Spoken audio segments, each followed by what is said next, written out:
ఋష్యశృంగుడి కథ. పాండవులు తీర్థయాత్రలు చేస్తూ రోమసుడి ద్వారా ఆ ప్రాంతముల చరిత్రలు, ఆశ్రమాలు, నదుల విశిష్టతలు తెలుసుకుంటున్నారు. ఆ విధంగా ఋష్యశృంగుడి కథ చెప్పాడు రోమసుడు. ఋష్యశృంగుడి తండ్రి విభాండకుడు. ఋష్యశృంగుడికి ఎన్నో వేల అలమందలు దేశంలో ఉన్నాయని గొల్లల ద్వారా తెలుసుకుని ఎంతో ఆనందించాడు విభాండకుడు. కొడుకు అలమందలలోనే బస చేస్తూ రామపాదుడి రాజధాని వచ్చాడు. ఋష్యశృంగుడు, శాంతాదేవి ఇద్దరూ సంతోషంగా ఉండడం చూసి ఎంతో ఆనందించాడు విభాండకుడు. రామపాదుడితో చెప్పి కొడుకు కోడల్ని తన ఆశ్రమానికి తీసుకుని వెళ్ళాడు.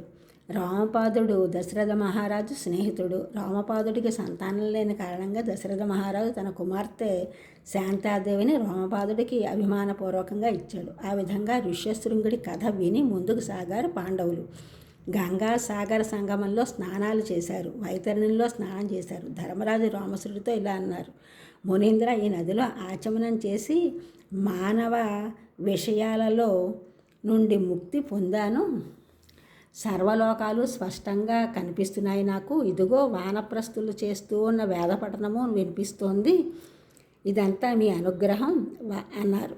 వానప్రస్థుతులు ఇక్కడికి 30,000 యోజనాల దూరంలో ఉన్నారు. వాళ్ళ వేద పఠనం విన్నావు. దివ్య పురుషుడివి నువ్వు ఆశ్చర్యపోతూ అన్నాడు రోమసుడు.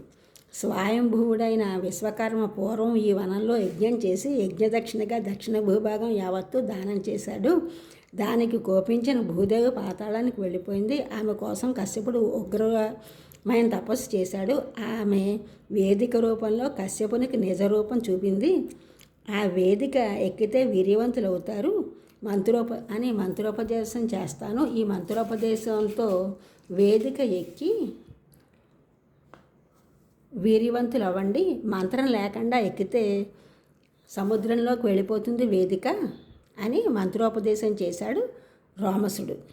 అగ్నిర్మిత్రో యోనిరాపోద వేద్యో విష్ణు రేతశ్చాశ్చ భూమిశ్చ నాభి అనే మంత్రంతో తమ్ములతో సహా వేదిక ఎక్కి తేజోవంతులయ్యారు పాండవులు. ఈ ఛానల్ చూసిన వారు కూడా సబ్స్క్రైబ్ చేయండి, షేర్ చేయండి, లైక్ చేయండి, కామెంట్ చేయండి. సబ్స్క్రైబ్ చేసిన వారందరికీ కూడా కృతజ్ఞతలు. షేర్ చేసిన వారు, లైక్ చేసిన వారు, కామెంట్ చేసిన వారందరికీ కూడా ధన్యవాదములు.